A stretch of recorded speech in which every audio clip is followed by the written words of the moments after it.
Welcome to our big fish podcast.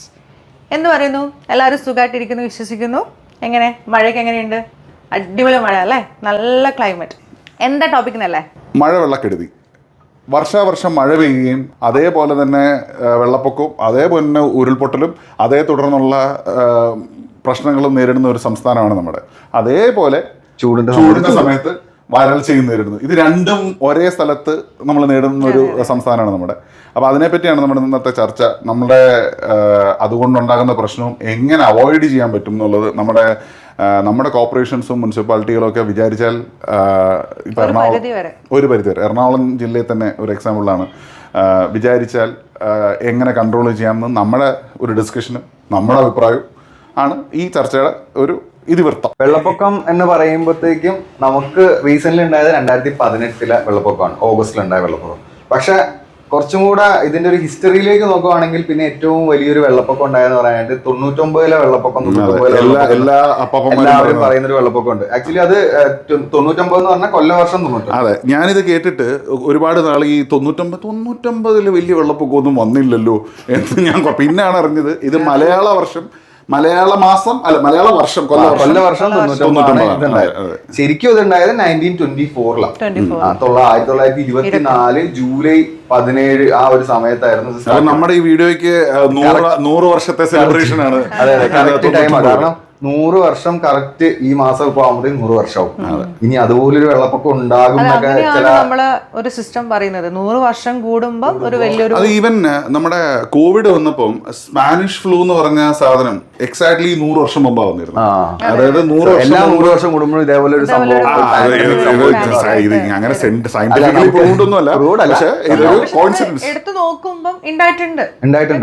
ഇതിപ്പോ ചില ആൾക്കാർ പറയുന്ന ആ ഒരു 100 വർഷം കറക്റ്റ് 100 വർഷത്തിന് അങ്ങനെ നടക്കുന്നില്ല. ചിലപ്പോ ആ ഒരു വെള്ളപ്പൊക്കത്തിന്റെ ഒരു ഇതായിരിക്കാം ഈ 2018 വന്നത്. ഏകദേശം 94 വർഷം ആ ഒരു ഗ്യാപ്പിലാണ്. അപ്പൊ അതായിരിക്കാം എന്ന് പറയുന്നത്. അന്ന് ഇത്രയും ഇൻഫ്രാസ്ട്രക്ചർ ഒന്നും ഉണ്ടായിരുന്നില്ല. ബട്ട് അന്ന് വേറൊരു പ്രശ്നം ഉണ്ടായിരുന്നു, അന്ന് ഇത്രയും ഡാമുകളും ഉണ്ടായിരുന്നില്ല. ഡാം ആക്ച്വലി അതെ, മുല്ലപ്പെരിയാർ പണിഞ്ഞത് തന്നെ ആക്ച്വലി ഒരു സൊല്യൂഷൻ ആയിരുന്നു. മുല്ലപ്പെരിയാർ മുമ്പ് എറണാകുളവും അതിൻ്റെ വൃഷ്ടി പ്രദേശങ്ങളിലും എല്ലാ വർഷവും വലിയ വെള്ളപ്പൊക്കം ഉണ്ടായിരുന്ന സമയമുണ്ടായിരുന്നു. നമ്മുടെ സോയിൽ നോക്കിക്കഴിഞ്ഞാൽ നമ്മൾ മല കഴിഞ്ഞ് അധികം താമസിക്കാതെ തന്നെ കടലിലെത്തുന്ന, അപ്പം മഴ പെയ്ത് ഒലിച്ചു പോയി. ബേസിക്കലി ഇതൊക്കെ ചതുപ്പാകേണ്ടതാണ്. നമ്മളിവിടെ ജീവിക്കുന്നതുകൊണ്ട് നമ്മൾ പലയിടത്തും, അതുകൊണ്ടാണ് ഈ കണ്ടങ്ങളുള്ളത്, വയലുകളുള്ളത്. അപ്പം ഈ മുല്ലപ്പെരിയാർ എന്തുകൊണ്ട് ബ്രിട്ടീഷുകാരുണ്ടാക്കിയെന്ന് വെച്ചാൽ ഇതേ സമയത്ത് തമിഴ്നാട്ടിൽ വരൾച്ചയാണ്. നമ്മൾക്കിവിടെ വെള്ളമുണ്ടാകുമ്പോൾ തമിഴ്നാട്ടിൽ വരൾച്ചയാണ്. അപ്പോൾ അതിൻ്റെ ഒരു സൊല്യൂഷനായിരുന്നു. അതൊരു വലിയ സൊല്യൂഷൻ തന്നെ. നമ്മൾ എന്തൊക്കെ ബ്രിട്ടീഷുകാരെ കുറ്റം പറഞ്ഞാലും അവരുടെ ഒരു ഐഡിയ ആണ്. ഇപ്പോഴും ആൾക്കാരുടെ വിചാരം ഡാം ഉണ്ടാക്കിക്കണ ഇലക്ട്രിസിറ്റിക്ക് വേണ്ടി മാത്രമാണ്. ആക്ച്വലി മുല്ലപ്പെരിയാർ ആദ്യം ഇലക്ട്രിസിറ്റി പ്രൊഡക്ഷൻ ഇല്ലായിരുന്നു.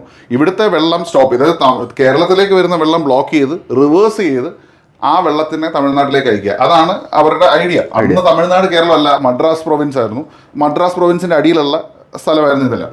അതായിരുന്നു അവരുടെ ഐഡിയ. അത് തന്നെ ഫോളോ ചെയ്തു. പിന്നെ തമിഴ്നാട് ഏറ്റെടുത്തതിന് ശേഷം, നമ്മൾ ഇന്ത്യ ആയതിനു ശേഷം, ഇന്ത്യൻ രാജ്യം ഫോം ചെയ്തതിന് ശേഷം കുറേ നാളിന് ശേഷമാണ് തമിഴ്നാട് ഇതിനെ ഇലക്ട്രിസിറ്റി ഉണ്ടാക്കാൻ തുടങ്ങിയത്. അത് വേറെ സൈഡ്, അതൊരു കംപ്ലീറ്റ്ലി ഡിഫറെന്റ് ടോപ്പിക്കാണ്. അതാണ് നമ്മൾ ഒരു കണക്കിന് നമുക്ക് ഈ മുല്ലപ്പെരിയാർ വേണ്ട, മുല്ലപ്പെരിയാർ ഇല്ലെങ്കിൽ നമ്മൾ എല്ലാ വർഷവും ഇതിന്റെ ഇരട്ടി വെള്ളപ്പൊക്കം വരും. പെരിയാർ ഇതിന്റെ ഇരട്ടി സ്പീഡിൽ വെള്ളമായിട്ട് വരും. വെള്ളം മൊത്തം ഒഴുകി ഇങ്ങോട്ടേക്ക് വരും. 1924 വെള്ളപ്പൊക്കത്തെ എനിക്കൊന്ന് പെരിയാറ് പെരിയാറിനൊരു കൈപ്പുഴയായിട്ടുള്ള കൈവഴിയായിട്ടുള്ള ഒരു ഇതുണ്ടായിരുന്നു. അതും കരകവിഞ്ഞൊഴുകി. ആൻഡ് അതിന്റെ ഭാഗമായിട്ട് മാട്ടുപ്പെട്ടി അവിടെയും കണ്ടുണ്ടായിരുന്നൊരു ഡാമും പൊട്ടി, ഉരുൾപൊട്ടലുമായി മൊത്തം കൂടി ഒഴുകി വന്ന്. അന്ന് ബ്രിട്ടീഷുകാർ നമ്മുടെ കേരളത്തിലെ മൂന്നാറ് ഭയങ്കര ഒരു ഡ്രീം പ്ലേസ് ആയിട്ട് അവർ കണ്ടിരുന്നത്. അപ്പൊ അവരവിടെ ഒരു ഇംഗ്ലണ്ട് മാതൃകയിലൊരു സെറ്റപ്പ് ഒക്കെ മൊത്തം റെഡിയാക്കിയായിരുന്നു. ഒരു ടൗൺ തന്നെ ബിൽഡ് ചെയ്തുകൊണ്ടിരിക്കുകയായിരുന്നു. ഈ സാധനം മൊത്തം ഈ ഉരുൾപൊട്ടൽ വെള്ളപ്പൊക്കത്തിൽ ഒലിച്ചുപോയി. അങ്കമാലി അല്ല, ആലുവ കഴിഞ്ഞ് അങ്കമാലിയിൽ നിന്ന് ആക്ച്വലി മൂന്നാറിലോട്ട് വേറെ റോഡായിരുന്നു കംപ്ലീറ്റ്. മൂന്നാർ റെയിലും ഉണ്ടായിരുന്നു. ആ വെള്ളപ്പൊക്കത്തിലാണ് കുറെ ഇൻഫ്രാസ്ട്രക്ചർ നശിച്ചു. കാരണം ആ വെള്ളപ്പൊക്കം വന്നില്ലായിരുന്നെങ്കിൽ ഇപ്പോ ഉണ്ടാവേണ്ട ഈ ഒരു സിറ്റി അല്ലായിരുന്നു ഉണ്ടാവേണ്ട. അതെ, ഒത്തിരി വ്യത്യാസങ്ങൾ വന്നു പോകാൻ. ഡിബേറ്റബിൾ ആണ്. നാട്ടുകാർ പറയും അവരുടെ ഒരു ഇമ്പീരിയലിസ്റ്റിക് ഭരണത്തിന്റെ ഇടയിൽ നമ്മൾ ഞെരിഞ്ഞമർന്നു, അവരുടെ ആവശ്യത്തിന് വേണ്ടി, അവരുടെ ഉല്ലാസത്തിന് വേണ്ടിയായിരുന്നു എന്നൊക്കെ. അത് വേറെ വിഷയം. വെള്ളപ്പൊക്കം എന്ന് പറയുന്ന നെഗറ്റിവിറ്റിയേക്കാൾ മുമ്പ് വെള്ളപ്പൊക്കം പോസിറ്റീവായിട്ട് നിങ്ങൾക്ക് എന്തെങ്കിലും ഞാൻ ലൈക്ക് എന്റെ ഉദാഹരണം വെച്ച് ഞാൻ പറയാം, അപ്പൊ നിങ്ങൾക്ക് മനസ്സിലാവും.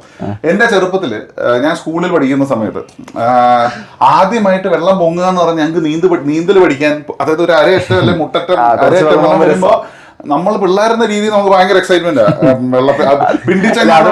കഴിഞ്ഞ ദിവസം റീൽ കണ്ടത് ഒരു പയ്യന്റെ അടുത്ത് സ്കൂളൊക്കെ തുറക്കാറായില്ലെന്ന്, സ്കൂൾ തുറക്കുന്നതിന് മുമ്പ് എങ്ങനെയും മുല്ലപ്പെരിയാർന്ന് കഴിഞ്ഞ ദിവസം ഞാൻ ഇൻസ്റ്റാഗ്രാമിൽ. അപ്പൊ അതെ, കൊച്ചു ചെറുപ്പത്തിൽ പ്രത്യേകിച്ച് സ്കൂൾ തുറക്കാൻ പോവാ. സ്കൂൾ തുറക്കുമ്പോ എനിക്കൊന്നും ഓർമ്മയുണ്ട്, സ്കൂൾ തുറക്കുമ്പോ ലൈക്ക് ആ സ്കൂൾ തുറക്കുമ്പോൾ ഭയങ്കര മഴയായിരിക്കും. അപ്പൊ സ്കൂളിന്റെ ഗ്രൗണ്ടിൽ വെള്ളമായിരിക്കും, വീടിന്റെ മുന്നിൽ വെള്ളമായിരിക്കും. അപ്പൊ ഒന്ന് വെള്ളം മുങ്ങി ഒരാഴ്ച അവധിയാ. ഈ വെള്ളം പൊങ്ങുന്ന ഒരാഴ്ച എന്ന് പറഞ്ഞാൽ പല സ്കൂളുകൾ, എന്റെ വീടിന്റെ ഓപ്പോസിറ്റ് തന്നെ ഒരു ഗവൺമെന്റ് സ്കൂളുണ്ട്.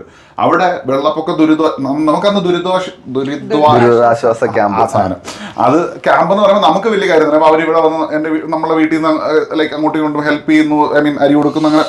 അപ്പം നമ്മൾ വിചാരിക്കും ഇവർ എവിടെ നിന്നാണ് വരുന്നത്. ശരിക്കും അവരുടെ ദുരിതമാണ്. 2018 ഒരു സൈഡില് ഫൺ, മറ്റേ സൈഡില് അല്ല, അതെന്ന് പറഞ്ഞാൽ വളരെ പാവപ്പെട്ടവരാ വരുന്നത്. കാര്യം അവരുടെ വീട്ടിൽ പെട്ടെന്ന് വെള്ളം കയറി ഒരു സ്ഥലത്ത് താമസിക്കുന്നത്. 2018 മനസ്സിലായി നമുക്ക് എന്ത് വലിയ സാധനം ഉണ്ടെങ്കിലും നമ്മൾ ഈ ക്യാമ്പിൽ പോകേണ്ടി വരും. ഓക്കെ, എഗെയിൻ ആ മറ്റേ സാധനത്തിൽ ഇപ്പം ആ പിണ്ടിച്ചെങ്ങാട ഉണ്ടാക്കുക. പിണ്ടിച്ചെങ്ങാട എന്ന് പറഞ്ഞു കഴിഞ്ഞാൽ വാഴപ്പിണ്ടി ഇങ്ങനെ വെട്ടിയിട്ട് അത് വെച്ച് ചെങ്ങാട ഉണ്ടാക്കി.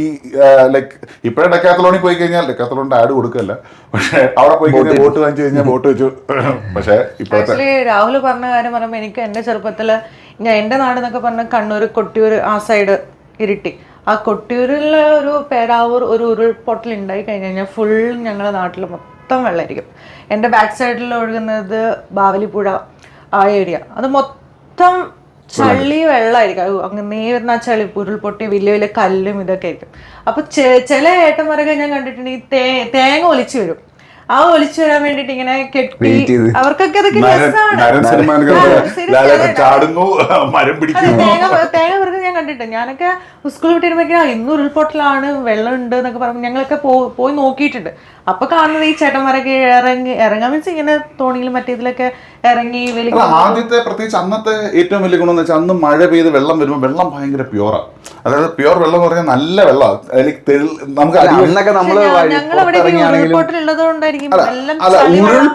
ഉരുൾപൊട്ടി വരുമ്പം ഒബ്വിയസ്ലി അത് കലങ്ങിയ വെള്ളം. അതല്ലാണ്ട് മഴവെള്ളം വരുമ്പം ഇപ്പൊ തോട് നിറഞ്ഞിരിക്കുക എന്ന് പറഞ്ഞാൽ ഞങ്ങളുടെ തോടൊക്കെ എനിക്കിന്നും ഓർമ്മയുണ്ട്. നമുക്ക് ഈ താഴെ ഇങ്ങനെ പുല്ല് നമുക്കിങ്ങനെ കാണാം, അത്ര നല്ല വെള്ളമായിട്ടുള്ള. അതിനകത്ത് ഇറങ്ങാൻ നമുക്ക് എന്ത് രസമാണ്. ഇപ്പം ഈ വെള്ളത്തിനകത്ത് ഏത് ക്ലോസറ്റിന്റെ വെള്ളമാണ് വരുന്നതെന്ന് ഒരു അർബൻ ഏരിയാസിലാണ്, അർബൻ ഏരിയാസ് അല്ല, റൂറൽ ഏരിയാസിലും അടുപ്പിച്ചടുപ്പിച്ച് വീടുകൾ വരാൻ തുടങ്ങി. ഈ വീട് വെച്ച് അടുപ്പ് കൂട്ടിയ പോലെ വെച്ച് ഈ അതേസമയം പണ്ടെന്ന് പറഞ്ഞു കഴിഞ്ഞാൽ ഒരു വീട്ടിൽ തന്നെ എല്ലാവരും താമസിക്കുക. ഇപ്പൊ എല്ലാവരും നല്ലതാണ് ചീത്തയാണ് അതൊക്കെ എഗെയിൻ ഡിഫറെന്റ്, ഓരോരോ വീട് വെച്ച് താമസിക്കുന്ന അവരവരുടെ ഇഷ്ടമാണ്, എല്ലാതൊന്നുമല്ല.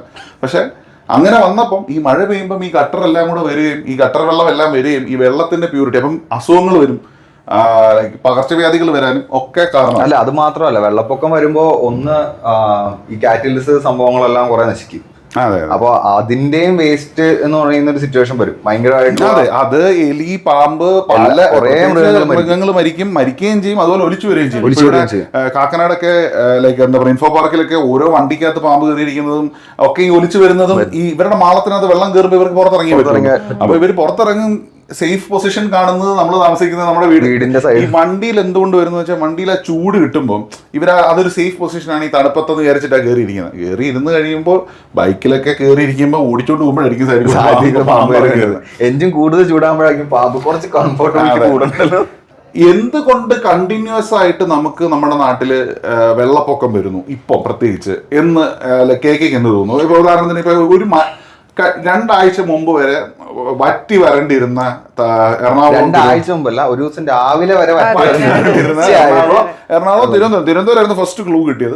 തിരുവനന്തപുരം, എറണാകുളം ഒരു മഴ പെയ്തപ്പം ഫുൾ റോഡിലും വീട്ടിലും വെള്ളം. ഏറ്റവും വലിയ പ്രശ്നം ഇത് നമ്മുടെ ദുബായിലേക്കുള്ള സീൻ ഉണ്ടല്ലോ, മറ്റേപാട് മഴ പെയ്യിപ്പിച്ച് കഴിയുമ്പോഴത്തേക്കും മൊത്തം വെള്ളപ്പൊക്കമാവും. കാരണം അവർക്ക് അവിടെ ഡ്രെയിനേജ് സിസ്റ്റം. അതിനെ ഞാൻ കൗണ്ടർ ചെയ്യാം. കുറെ നാൾ ദുബായ് ജീവിച്ചിട്ടുണ്ട്. ദുബായിൽ ഡ്രെയിനേജ് സിസ്റ്റത്തിനേക്കാളും ദുബായ് ആക്ച്വലി പണ്ട് ലൈക്ക് കൺസ്ട്രക്ട് ചെയ്തത് ഈ റെയിൻ വാട്ടർ ഇല്ലാത്ത റെയിൻ വാട്ടർ. പക്ഷേ റീസെന്റ് കൺസ്ട്രക്ഷൻസ് ഒരു 10-15 വർഷമായിട്ടുള്ള കൺസ്ട്രക്ഷൻസ് എല്ലാം അത് കൺസിഡർ ചെയ്തിട്ടാണ്. പക്ഷേ അതിനൊരു അഡ്വാൻറ്റേജ് എന്ന് പറഞ്ഞാൽ ദുബായിൽ ഇന്ന് വെള്ളം നിറഞ്ഞാൽ നാളെ അവര് ആ വെള്ളം പമ്പ് ചെയ്ത് കളയാനായിട്ടുള്ള facility ഫെസിലിറ്റി ഉണ്ടാക്കും. അവിടെ എന്താ അല്ല, ഞാൻ ഉദ്ദേശം എന്ന് വെച്ചാൽ അവിടത്തെ സിറ്റുവേഷൻ അവർ ആ ഒരു രീതിയിൽ തിങ്ക് ചെയ്തുകൊണ്ടായിരിക്കാം സിറ്റുവേഷൻ. കഴിഞ്ഞ പ്രാവശ്യത്തെ ആ ക്ലൗഡ് സീഡിങ് കാരണം വെള്ളം പൊങ്ങിയത് അതും അതിന്റെ കൂട്ടത്തിൽ അഡീഷണൽ ക്ലൗഡ്സ് ഫോം ആയതുകൊണ്ട് അവരുടെ കാൽക്കുലേഷൻ മിസ്റ്റേക്ക് ആയിരുന്നു. പക്ഷേ ഇവിടെ സംഭവിക്കുന്നത് ഇത് തന്നെ, കാൽക്കുലേഷൻ മിസ്റ്റേക്സ്. ഇവിടെ കാൽക്കുലേഷൻ മിസ്റ്റേക്ക് ഇവിടെ ഇഗ്നോറൻസ് ആണ്. അതായത് ഇന്ത്യ, ഞാൻ ആക്ച്വലി അറിയില്ല, ഇന്ത്യ ലോകത്ത് വൺ ഓഫ് ദി ഇപ്പൊ top 10 numbers of like climate check ചെയ്യാനുള്ള സാറ്റലൈറ്റ്സ്, അതിന്റെ പേര് ഞാൻ മറന്നുപോയി, ഉള്ള ഒരു രാജ്യമാണ്. ടോപ്പ് US ആയാലും റഷ്യ ആയാലും ചൈന ആയാലും മറ്റേ അഡ്വാൻസ്ഡ് ആയിട്ടുള്ള ലൈക്ക് അവിടെ അവരെ കഴിഞ്ഞു കഴിഞ്ഞാൽ നമുക്ക് ഏറ്റവും കൂടുതൽ ലൈക്ക് ക്ലൈമറ്റ് സിറ്റുവേഷൻ കണ്ടുപിടിക്കാനുള്ള സാറ്റലൈറ്റ് ഉള്ള രാജ്യമാണ്. എന്നിട്ട് ഓൾറെഡി ന്യൂസ് ചാനൽസിൽ പോലും പറഞ്ഞു മൺസൂൺ വരുന്നുണ്ട്, മഴ പെയ്യാൻ പോവാണ് എന്നുള്ള ഡീറ്റെയിൽസ് കിട്ടിയിട്ട് പായൽ മാറ്റുകയോ ഇത് വെള്ളം പോകുന്ന കാന ക്ലീൻ ചെയ്യുകയോ ഒന്നും ചെയ്യാതെ മഴ പെയ്ത് വെള്ളം കയറാൻ തുടങ്ങിയപ്പോ ഇപ്പൊ ഇറങ്ങിയിട്ടുണ്ട് ക്ലീൻ ചെയ്യാൻ. അതെ, ഇവിടെ ഇൻഫോ പാർക്കിൽ തന്നെ ഉണ്ടായ ഒരു ഇതിനകത്ത് ഞാൻ എന്തോ ഒരു പോസ്റ്റിൽ വായിച്ചാണ്, അവിടുത്തെ ഏതോ ഒരു ബണ്ട് ക്ലീൻ ചെയ്തിട്ടേ ഇല്ലായിരുന്നു. അതുകൊണ്ടാണ് ഇൻഫോ പാർക്കിന്റെ അകത്ത് മൊത്തം വെള്ളം കയറിയത്. അതിനുശേഷം ബണ്ട് ക്ലീൻ ചെയ്ത് വെള്ളം ഇറങ്ങിപ്പോയി. അത് എന്താ പ്രശ്നം എന്ന് പറഞ്ഞാൽ എത്ര വണ്ടികളാണ് നശിച്ചു പോണേ, എത്ര പേർക്ക് ബുദ്ധിമുട്ടുണ്ടാവുന്നത്. രാഹുൽ നേരത്തെ പറഞ്ഞൊരു പോയിന്റ്, എന്തുകൊണ്ടാണ് ഈ വെള്ളപ്പൊക്കം വരുന്നത്? ഇപ്പൊ നമ്മൾ ഈ അടുത്ത് ഈ ഒരു ഇപ്പൊ കേക്ക് പറഞ്ഞു ഒരു 1 ഡേ കഴിയുമ്പോഴേക്കാണ് നമുക്ക് ഈ വെള്ളം കയറുന്നത്. എന്തുകൊണ്ടാന്ന് വെച്ച് കഴിഞ്ഞാൽ അത്രയും വലിയൊരു വിസ്ഫോടനവും ന്യൂനമർദ്ദവും അതുപോലെ തന്നെ ഏറ്റവും വലിയൊരു റീസൺ ആണ് ഈ പാടങ്ങൾ നികത്തുന്നതും. എനിക്ക് തോന്നുന്നു ഈ ഇൻഫോ പാർക്ക് ഒക്കെ ഒരു മൊത്തം ചതുപ്പ് ഏരിയ ആയിരുന്നു. ഫോർമേഷൻ ഓഫ് ഫീൽഡ് എന്ന് പറഞ്ഞത് ഒരു ജോഗ്രഫിക്കൽ പ്രോസസ്സിൽ ഫോർമേഷൻ ഓഫ് ഫീൽഡ് എന്ന് പറഞ്ഞ സംഭവിച്ചത് എങ്ങനെയാണെന്ന് വെച്ചാൽ ഈ വെള്ളം വരികയും ഈ വെള്ളം പണ്ട്, അതായത് നൂറ്റാണ്ടുകൾക്ക് മുമ്പ് അല്ലെങ്കിൽ 100 കണക്കിന് വർഷം മുമ്പ് മേളിൽ നിന്ന് പെയ്യുന്ന മഴ താഴെ വന്ന് അത് വന്ന് സെറ്റിൽ ആകാനുള്ള സ്ഥലം അതങ്ങനെ താഴ്ന്നതാണ്. ആ വെള്ളം വന്ന് ഈ വെള്ളം തന്നെ ഉണ്ടാക്കിയെടുത്തതാണ് ഈ പറയുന്ന പാടങ്ങളൊക്കെ.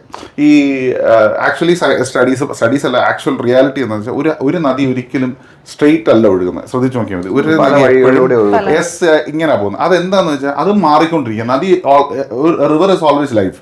കാര്യം എന്ന് വെച്ച് കഴിഞ്ഞാൽ അത് മാറി അത് ചില നമുക്ക് യൂട്യൂബിലൊക്കെ നോക്കി കഴിഞ്ഞാൽ അതിന്റെ ആനിമേഷൻ വീഡിയോ ഉണ്ട്. അപ്പൊ അത് മാറി ലൈക്ക് ഡയറക്ഷൻ മാറി ഒഴിയും. വൺസ് മനുഷ്യന്റെ ഇന്റർഫിയറൻസ് വരുമ്പോൾ ഈ യൂറോപ്യൻ രാജ്യങ്ങളിലൊക്കെ ഇവരെന്ത് ചെയ്യുന്നത് വെച്ച് കഴിഞ്ഞാൽ ഈ നദിയുടെ സൈഡ് മൊത്തം കെട്ടിയിട്ടുണ്ടാവും.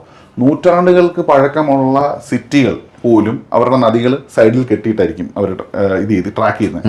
വേറെ നമ്മുടെ ഇവിടെ നമ്മളത് ചെയ്യുന്നില്ല, നമ്മളത് ചെയ്തിട്ടുമില്ല. നമ്മളിവിടെ നാട്ടുകാർ ലൈക്ക് നദിയുടെ സൈഡിലുള്ളവർ കുറച്ചുകൂടെ മണ്ണിട്ട് എൻക്രോച്ച് ചെയ്ത് കുറച്ചുകൂടെ അവരവിടെ ഉദ്ദേശിക്കുന്നത് എനിക്കറിയില്ല. അതൊരു പ്രിൻസിപ്പൾ, എനിക്ക് സ്ഥലം കൂട്ടിയാൽ അസറ്റാണല്ലോ എന്ന് ചിന്തിക്കുന്നവരാണ്. അങ്ങനെ ഒരു തലമുറ ചിന്തിച്ചതുകൊണ്ടാണ് ഇപ്പം കുറച്ചു പേർക്കൊക്കെ അങ്ങനത്തെ ഒരു ബോധം, എനിക്കൊന്ന് 2018 വെള്ളപ്പൊക്കം വന്നതിന് ശേഷം കുറച്ചു പേർക്കൊക്കെ അങ്ങനത്തെ ഒരു ബോധം വന്നിട്ടുണ്ട്. 2018 ലാൻഡ് സ്ലൈഡ്സ് ഉണ്ടാവാനുള്ള മെയിൻ റീസൺ പറയുന്ന ക്വാറീസിന്റെ ഇതാണ്. അതെ, കാക്കനാട് ഏരിയയിൽ തന്നെ എടുത്തു നോക്കി, നമ്മളെ ഈ നിയർ അടുത്ത പൂർവയുടെ ആ സൈഡിൽ തന്നെ നമ്മള് ഫുൾ പായലാണ്. ഒരു ആഫ്രിക്കൻ പായലാണ് ആഫ്രിക്കൻ പായൽ. ആ ഒരു തോട് പോലെയുള്ള സാധനം ഒഴുകി, അത് നല്ല ഒഴുക്കുള്ള സ്ഥലമാണ്. പക്ഷെ ഈ പായൽ കെട്ടിക്കിടന്നിട്ട് വെള്ളത്തിന് ഒഴുകില്ല. മഴ പെയ്തു, വെള്ളം ഇങ്ങനെ പാലം കഴിഞ്ഞ് കര കഴിഞ്ഞ് ഒഴുകുന്ന കണ്ടപ്പോഴേക്കും JCBനെ വരുത്തുന്നു, അതെടുത്ത് മാറ്റുന്നു, കോരിക്കളയുന്നു. എന്തുകൊണ്ട് അത് ആദ്യമേ ചെയ്തുകൂടാ? അവർക്ക് ഈ വെയിറ്റ് ചെയ്യാണ്, എന്താണ് ഇഷ്യൂസ് വരുന്നത്. പ്രശ്നമായി കഴിയുമ്പോൾ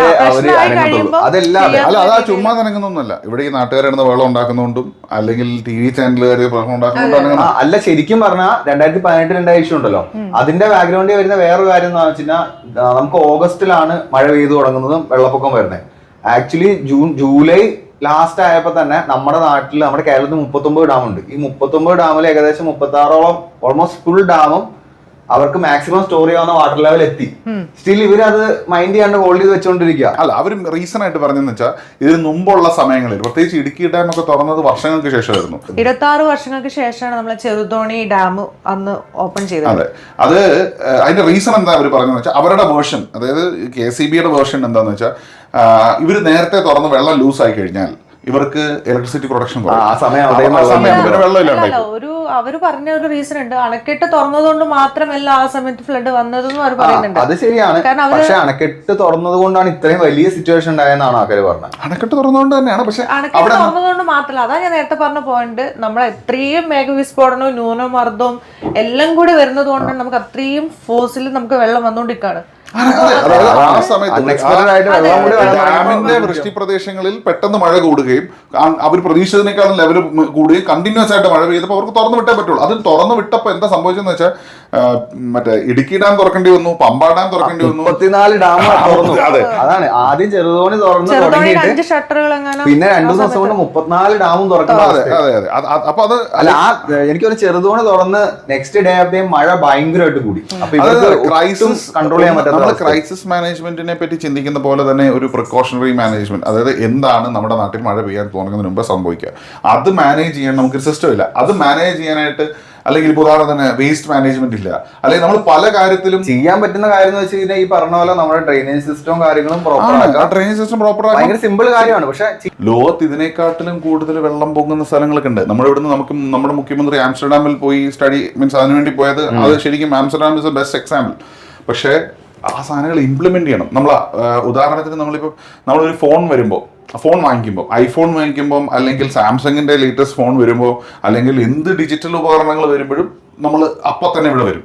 നമ്മള് ബാക്കി എല്ലാ കാര്യത്തിലും നമ്മുടെ ഇൻഫ്രാസ്ട്രക്ചറിൽ വരുന്ന അഡ്വാൻറ്റേജസ് നമ്മൾ ഇങ്ങോട്ടേക്ക് ഇംപ്ലിമെന്റ് ചെയ്യുന്നില്ല. അതായത് നമുക്ക് പിന്നീട് സംസാരിക്കേണ്ട ഒരു വിഷയമാണ് വേസ്റ്റ് മാനേജ്മെന്റ്. അത് നമുക്ക് പിന്നീടത്തേക്ക് വെക്കാം. അതേപോലെ തന്നെ ഈ മഴവെള്ളക്കെടുതികൾ, അതേപോലെ തന്നെ വെള്ളമില്ലായ്മ, അല്ലെങ്കിൽ ഈ മഴ വരുന്ന അതേ സൈഡിൽ നമുക്ക് ഇവിടെ വരൾച്ചയും വരുന്നുണ്ട്. അത് ഒരു ഒരു സേ ഉണ്ട്. അതായത് ഒരു ഒരേ സ്ഥലത്ത് ഒരു വർഷം വെള്ളപ്പൊക്കവും അതേ സ്ഥലത്ത് തന്നെ വെള്ളമില്ലായ്മയും വന്നു കഴിഞ്ഞാൽ ആ നാട് നശിച്ചു എന്നാ. ബേസിക്കലി നമ്മൾ അതിന്റെ വക്കിലല്ല, നമ്മൾ ബേസിക്കലി ആ ഒരു സിറ്റുവേഷൻ. നമ്മൾ ചെറുപ്പത്തിൽ ആൾക്കാർ ചുമ്മാ നമ്മൾ തമാശയ്ക്ക് ആൾക്കാർ പറയുന്ന കേൾക്കായിരുന്നു, കാശ് കൊടുത്തിട്ട് വെള്ളം വാങ്ങിക്കേണ്ട ഗതികേടോ എന്നൊക്കെ, ഗതികേട് പോലെ. പക്ഷെ ഇപ്പൊ കാശ് കൊടുക്കാതെ വെള്ളം കിട്ടില്ല. നമ്മൾ വെള്ളത്തിന്റെ പൈസയെ പറ്റി നമ്മൾ പണ്ടത്തെ ഗൾഫിലുള്ള പെട്രോളിനേക്കാളും വെള്ളത്തിന് വില കൊടുക്കുന്ന നിങ്ങളുടെ നാട് എന്ത് നാടെന്നൊക്കെ ഞാൻ ചെറുപ്പത്തിൽ കേട്ടിട്ടുണ്ട്. നമ്മൾ അതിനേക്കാളും മോശം അവസ്ഥയാണ്. അവിടെ അറ്റ്ലീസ്റ്റ് നല്ല വെള്ളം, ഇവിടെ ആ വെള്ളം പോലും നല്ല ഫെസിലിറ്റി പോലും നമ്മുടെ നല്ലതില്ല. നമ്മുടെ ഈ ചർച്ച സർക്കാരും ഒന്നും ബന്ധപ്പെട്ട ആൾക്കാർ അതിനെ മുതിരുന്നില്ല. അതെന്താണെന്നറിയോ? അല്ല, അതിന്റെ റീസൺ ഞാൻ ഇത് കൺക്ലൂഡ് ചെയ്യുന്നതിന് മുമ്പായിട്ടൊരു കാര്യം പറയാം. സർക്കാരുകളുടെ പ്രശ്നം എപ്പോഴും സർക്കാരുകൾ അവരുടെ വോട്ട് കിട്ടി അടുത്ത പ്രാവശ്യത്തേക്ക് ജയിക്കാനുള്ള രീതിയിലുള്ള ഉദാഹരണത്തിന് ബസ് സ്റ്റാൻഡ് പണിഞ്ഞാൽ 10 പേര് കാണും, ഞാനൊരു കാന വൃത്തിയാക്കിയാൽ ആരും കാണില്ല എന്നുള്ളൊരു കോൺസെപ്റ്റ്. പിന്നെ ഇതിന് സർക്കാരിനെ അല്ല കുറ്റം പറയേണ്ടത്, ഇത് സർക്കാർ ചെയ്യേണ്ട കാര്യമല്ല, ഇത് കോർപ്പറേഷനും അവിടുത്തെ ജോലി, അതായത് മാസ ശമ്പളത്തിൽ നമ്മൾ അപ്പോയിന്റ് ചെയ്തിരിക്കുന്ന കോർപ്പറേഷനിലെ അവിടുത്തെ ആൾക്കാർ ചെയ്യേണ്ട സാധനം. അതായത് ഗവൺമെന്റ് ഉദ്യോഗസ്ഥർ, അല്ലാണ്ട് സർക്കാർ വന്ന് എല്ലാ വർഷവും 5 വർഷം കൂടുമ്പോൾ വന്നിട്ട് ഇത് ശരിയാക്കേണ്ട ആവശ്യമില്ല. ഗവൺമെന്റ് ഉദ്യോഗസ്ഥരെ കണ്ടിട്ട് അവർക്ക് ഇതൊന്നും ചെയ്യേണ്ട ആവശ്യമില്ല. അവർക്ക് ജോലി ചെയ്താലും ജോലി ചെയ്തില്ലെങ്കിൽ ശമ്പളവും ഉണ്ട്, കിമ്പളവും ഉണ്ട്. അതുകൊണ്ടാണ് അവരൊന്നും ഇതിലൊന്നും അവര് പറയുന്നത് തന്നെ എനിക്ക് സർക്കാർ ജോലി കിട്ടിയിട്ട് വേണം റെസ്റ്റ് എടുക്കാറുണ്ട്. അപ്പം ലൈക്ക് നമ്മൾ ഈ വിഷയത്തിനെ പറ്റി വളരെ നമ്മൾ ഒരുപാട് കാര്യം പറയണമെന്ന് വിചാരിച്ചു. പറഞ്ഞു വന്നതിനകത്ത് ഒരുപാട് കാര്യം വന്നോന്ന് ഞങ്ങൾക്ക് അറിയില്ല. പക്ഷേ ലൈക്ക് ഇനിയും ഈ വിഷയമൊന്നും സംസാരിക്കേണ്ട അവസ്ഥ വരാതിരിക്കട്ടെ. നേരത്തെ പറഞ്ഞ പോലെ ഇപ്പൊ 100 വർഷം ആവാൻ പോവാണ്. മഴ എന്ന് പറയുമ്പോൾ എല്ലാവർക്കും നല്ല രസമാണ്. വീട്ടിലിരിക്കുക, ഒരു ചൂട് ചായ, 2 ബിസ്ക്കറ്റ്, ഇതൊക്കെ കഴിച്ച് അടിപൊളിയാണ്. പക്ഷേങ്കിൽ അതിൻ്റെ പുറം സൈഡിൽ നമ്മൾ നോക്കുമ്പോൾ മഴ കൊണ്ട് ദുരിതങ്ങൾ അനുഭവിക്കുന്ന ഒരുപാട് ആൾക്കാരുണ്ട് അല്ലേ. പക്ഷെ അതിന് നമുക്ക് എന്ത് ചെയ്യാൻ പറ്റും? നമുക്ക് അങ്ങനെ ഒരു പ്രളയക്കെടുതി ഇനി വരാതിരിക്കട്ടെ. ഇനി അങ്ങനെ വരാതിരിക്കാൻ നമുക്ക് എന്തൊക്കെ ചെയ്യാം? നിങ്ങൾക്ക് എന്തെങ്കിലും ഐഡിയ ഉണ്ടെങ്കിൽ നമ്മുടെ ഈ വീഡിയോന് താഴെ കമൻറ്റ് ചെയ്യുക. അപ്പൊ ഇതുപോലുള്ള നാച്ചുറൽ കലാമിറ്റീസും പാൻഡമിക് ഒക്കെ ഇനി നമ്മുടെ കേരളത്തിലല്ല എങ്ങും വരാണ്ടിരിക്കട്ടെ. അപ്പോൾ വീഡിയോ നിങ്ങൾക്ക് ഇഷ്ടപ്പെട്ടു എന്ന് ഞങ്ങൾ വിചാരിക്കുന്നു. നിങ്ങൾ ചാനൽ സബ്സ്ക്രൈബ് ചെയ്യാത്ത ആൾക്കാർ ചാനൽ സബ്സ്ക്രൈബ് ചെയ്യുക, ലൈക്ക് ചെയ്യുക, കമന്റ് ചെയ്യുക, ബെല്ലൈക്കണൊക്കെ എനേബിൾ ചെയ്യുക. ഇനിയും ഇതുപോലുള്ള കൂടുതൽ പോഡ്കാസ്റ്റും വീഡിയോസൊക്കെ ആയിട്ട് ഞങ്ങൾ വരുന്നതാണ്. അപ്പോൾ എല്ലാവർക്കും